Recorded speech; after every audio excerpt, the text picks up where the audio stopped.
Hello everyone, welcome back. Today I want to talk to you guys about pistol accuracy at distance, okay? I have three pistols here that I was testing at 50 yards. Ruger Mark IV, the P80, Glock 17. I did a similar test about a year ago with the Ruger Mark III. It had a Bushnell red dot on it, and I was shooting that at 110 yards. And what I found last year is that at 110 yards with the Mark III, which shoots 22s, I was able to get about 6 out of 10, 7 out of 10 hits on an 8x10 paper. Okay? So on a paper this size with a Ruger Mark III, 110 yards, I was getting either 6 out of 10, 7 out of 10, pretty consistently. Okay. Now I tried it with the Glock 17, and I could not get any hits on the paper at 110 yards when I tested it. And you know, it was a little unfair because I did have a red dot on the Mark III. I did not have a Glock or a Glock-like gun that would take a red dot, so I was kind of comparing a red dot to iron sights.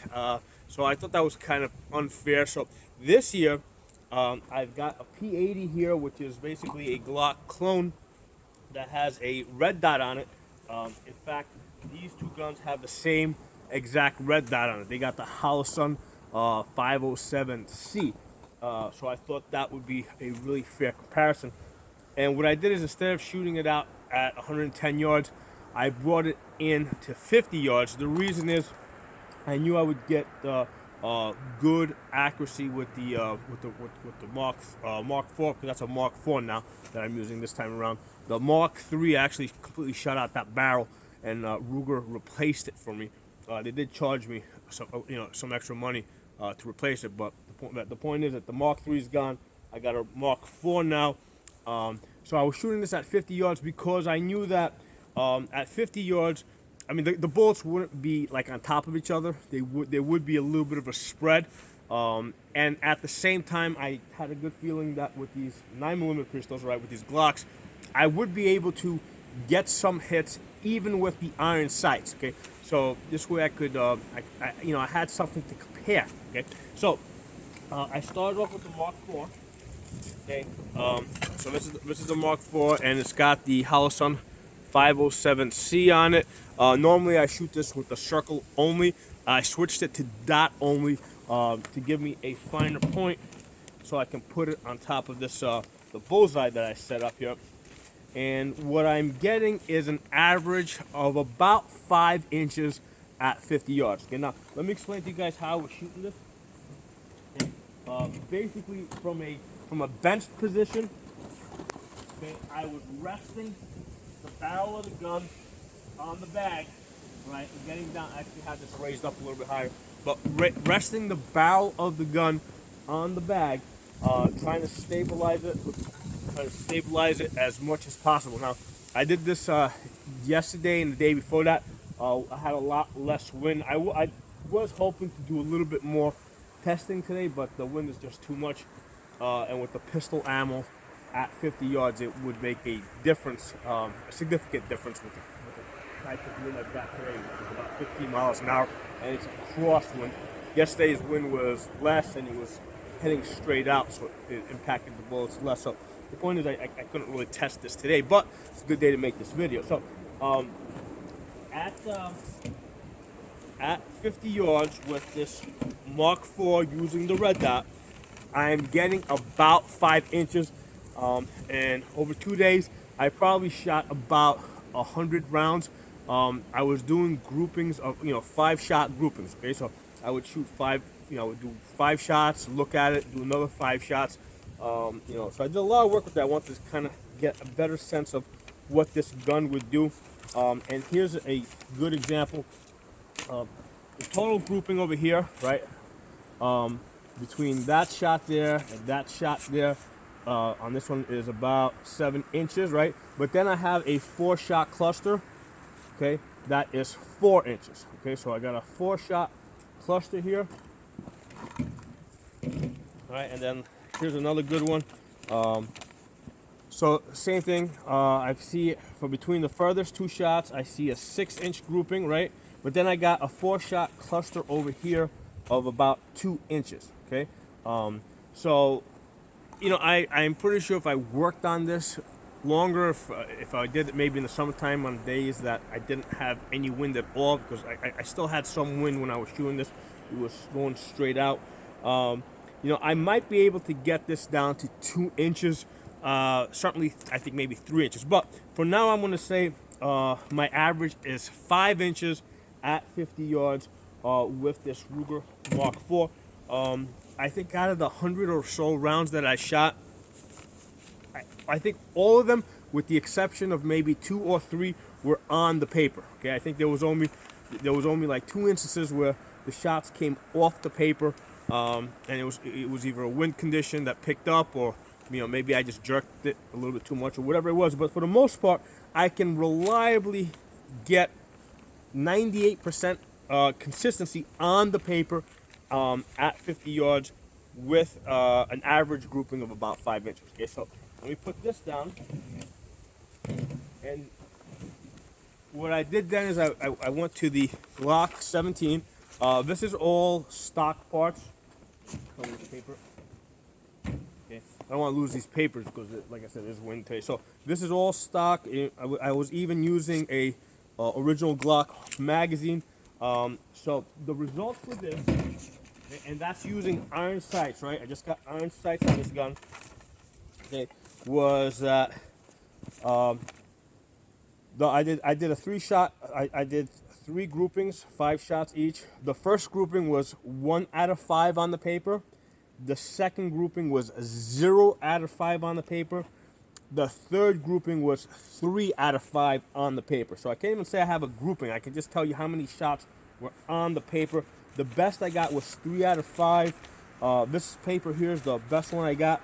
I got 1, 2, 3. So you can see they're pretty spread out. So my best grouping was about 8.5 inches. Okay, and that's again not grouping. You know, just the best. You know, as far as just what got on the paper. 3 out of 5 on the paper, and they're pretty spread out. That's actually not a hit there. What actually happened was one of the bullets hit, I guess dropped, hit the ground and bounced up, and went into that. So that's actually, that hole there is actually from it hitting the ground. So it's pretty spread out. With the iron sights, I did have to anchor to the top of the paper, okay? Because you know, with the iron sights, they're pretty close to the barrel.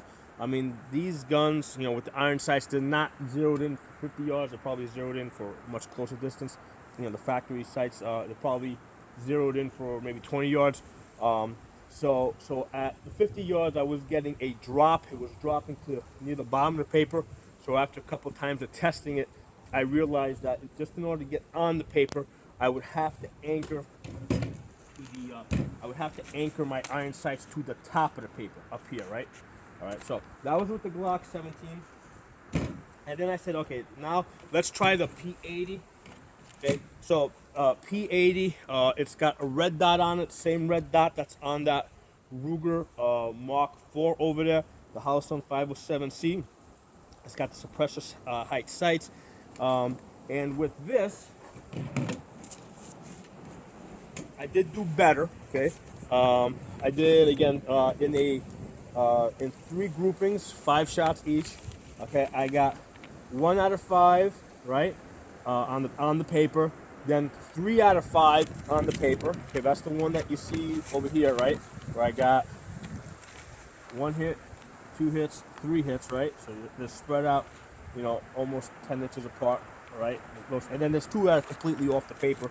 And then the third grouping was 2 out of 5 on the paper, okay? So I definitely improved with the P80, which had the red dot on it. With the red dot, you know, I was able to just put the red dot on the bullseye here, and you know, and fire it without having to hold over, just because of the way, because I was able to zero it in and adjust it in a way that I can't do with the iron sights on the Glock. So a couple of interesting things that came out of this. The 22s, right, out of that Ruger Mark IV, are consistently a lot more accurate with the pistol. All right. So let's talk about why that might be the case. Okay. Now, let me tell you this: with when I was shooting either one of these pistols, right, that have the red dot on it, and I was stabilizing the gun on this bag, right, the way you see here, shooting two-handed, stabilizing it on the gun. When I had my red dot on the bullseye, right, because remember, it's not like a rifle that you can, anchor it into your shoulder, put your face on the gun. So under the best circumstances, right, when I had my red dot on this bullseye, I could see that the red dot was moving a little bit, right? It was really hard for me to stabilize the red dot. The best I could do was basically keep it, like if this is about 2 inches going across, I mean, I could keep it within 3 inches, right? But I could definitely see that the red dot was moving a little bit. It was really hard to keep it stable, and that's with both the Mark IV and with the P80. It was just really difficult for me to get the gun completely stable on that bag. Maybe if I, in the summertime, if I have more time to figure out some way to stabilize the gun, I can try and get it even more stable. But the best I could do was just to kind of get that red dot to stay within 3 inches. Okay, so now obviously this isn't a problem with the gun. This is a problem with the shooter stabilizing the gun. But it's reality. It's like, a rifle obviously is an easier tool to use. All right, so the pistol in this type of situation is a little bit more difficult. And again, we're trying to figure out what I can do, kind of setting kind of a benchmark here. Maybe the next time I do this, I'll be able to do a little bit better, or maybe when you do it, you can use this video as a benchmark so you can try and do a little bit better. So that's kind of like the purpose of this video. I'm kind of setting a benchmark for us to try and improve upon. But that was the first issue that I had. It was really hard to stabilize that red dot, keep it steady. Now, the interesting thing that came up is when I shot it with the Glock 17, right, which had the iron sights, right, and I lined up my iron sights, I stabilized it on the bag. I could not see the iron. I mean, it looked like I was way more stable, okay, which I don't believe was the case. It's just that the red dot, okay, against that blue bullseye allowed me to see that I was a little bit unstable. However, when I went to the iron sights, because the iron sights, remember, when you're looking through these iron sights, that front sight post, okay, is wider than this bullseye, right? So it's wider like this. So when I'm looking at it and I'm focusing, because now with the iron sights, you're focusing on your front sight. With the red dot, I'm kind of looking all the way out there, and the red dot's just on it, okay? Whereas with iron sights, you have to focus on your front sight, all right? And then, so the bullseye in the back is going to be a little bit blurry because your eyes can only focus on one thing at a time.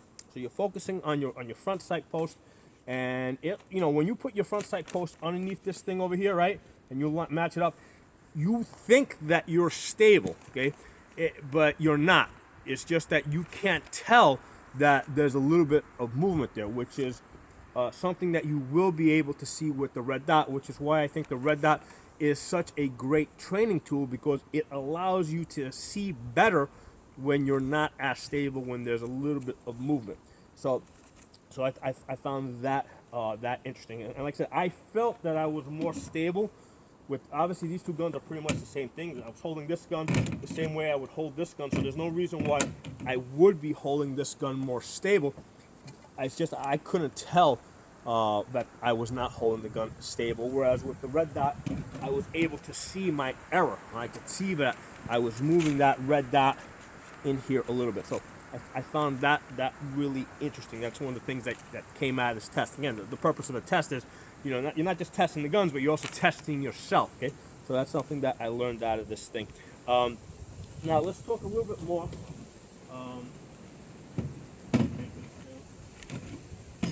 Let's talk a little bit more about some factors that might be contributing here. The trigger on this Mark III, on Mark IV rather, this is the Mark IV, definitely a little bit lighter, a little bit crisper. With the Glock triggers, right? Let me get the magazine out of it. With the Glock triggers, right? Okay, you got that little bit of a take up, okay, which normally it's very light. You don't feel it so much under normal shooting. However, when you're trying to shoot at a distance, you're trying to line up your sights or get the red dot on the target, and you basically you pick up that slack, right? You pick up that slack and you're trying to stabilize the gun. You're holding your breath, right? Well, while you're doing that, that little bit of whatever, that 2 pounds or 3 pounds of tension that you have on your finger while you pick up that slack and you're trying to make sure that you're getting the gun as stable as possible, it starts tiring you out a little bit. You actually start, you start feeling it. So after 5-shot groupings where you're really concentrating and and working hard to keep the gun as stable as possible, and you're picking up that slack on a trigger, your finger is definitely going to be a little bit more tired than if you're shooting a pistol like that Ruger Mark IV. That's a single action only, right? This is a Glock action. That's a single action pistol, a single action trigger on that gun. So I think that was also a significant factor. Okay, that trigger on that gun was just a little bit less tiring than this gun. Not that this gun was very tiring, but there's definitely a noticeable difference when you shoot that gun and then you shoot this gun, right, at that 50 yards. Now, the other important factor is the fact that barrel is a fixed barrel and this is a tilt barrel. Okay, so with this barrel over here, right, every time you fire the gun, you can see how that barrel tilts up. So the barrel is moving. So here's the thing with this gun: the sights are not on the barrel. The sights are on the slide. Okay, the slide is separate from the barrel. Okay, and every time you fire the gun, that barrel moves. It drops. And here's an interesting thing, right? With this Glock's G17. If you hold it here, right, and you hold that little barrel over there, you can see that there's a tiny little bit of movement, right? When this gun is closed and you're pushing on the barrel a little bit, I mean, there is a tiny little bit of movement. Here you go. I can even hear it. Yeah, I'll hold it close over here, right? You hear that clicking? Okay, that's me moving the barrel back and forth against the slide while this gun is closed. Okay, so the fact that the sights, all right, or even in the case of this gun,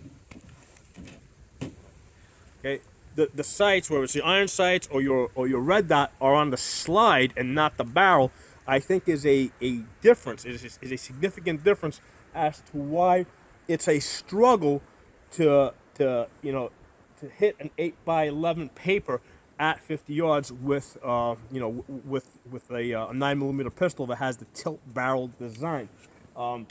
Whereas with this gun here, with this gun over here, right, the barrel is fixed. Okay, the bolt is basically moving. Here, take the mag out. The barrel is fixed. The bolt moves inside the barrel. Okay, right. The sights, both the iron sights and the red dot, are fixed on top of the barrel the same way that it would be on the rifle. And I think that's a significant difference. That's a reason why I believe that I was basically 98% of the time I was able to stay on that 11x8 paper, right, and get pretty much an average 5-inch grouping, right, at 50 yards.